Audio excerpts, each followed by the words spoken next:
Sean Diddy Combs will remain in jail pending sentencing after his conviction on 2 lesser charges and his sex trafficking trial in New York City.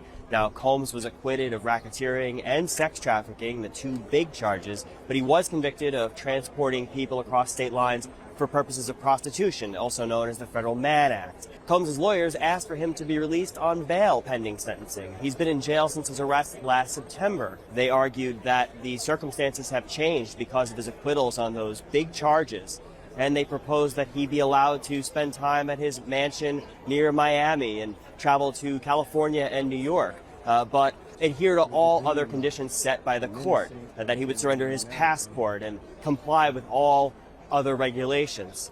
Prosecutors argued that because of Combs' propensity for violence, propensity that was demonstrated in the trial, admitted to by his defense attorneys. They at one point said that this case really amounted to domestic violence, not racketeering or sex trafficking. Because of all that, he should remain behind bars, and that indeed the law requires him to stay jailed pending sentencing. Judge Arun Subramanian gave lawyers several hours to make proposals for and against keeping Combs behind bars, and then he ruled right at 5 o'clock, or about 5:15 actually. He came into the courtroom.